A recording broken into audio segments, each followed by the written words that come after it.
Une phase de réchauffement après une phase de glaciation est à signaler entre Alger et Paris. C'est probablement dû à deux facteurs.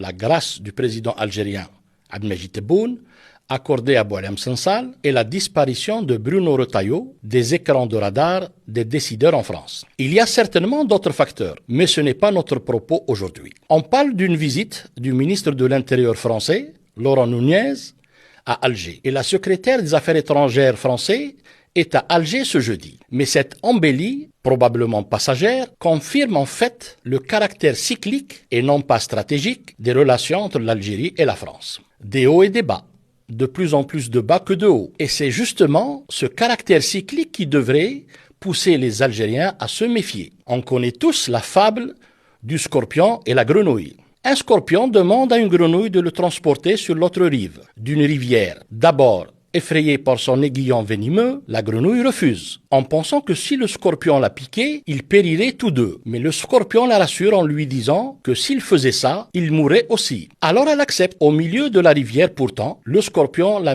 pique mortellement. Lorsque la grenouille demande au scorpion la raison de son geste, ce dernier répond que c'est dans sa nature. Cette fable pour dire que la France, qui s'est alignée sur le Maroc, sur la question du Sahara occidental et sur Israël concernant Gaza, n'est pas un pays fiable pour l'Algérie. Elle renie ses principes et elle change de position. Et elle pourrait même avoir un président d'extrême droite en 2027. Conclusion, Alger pourrait normaliser avec la France. C'est même souhaitable dans l'absolu, mais elle ne doit pas le faire les yeux fermés. Il en va de ses intérêts supérieurs. Ne pas oublier le scorpion, il est dans sa nature de piquer.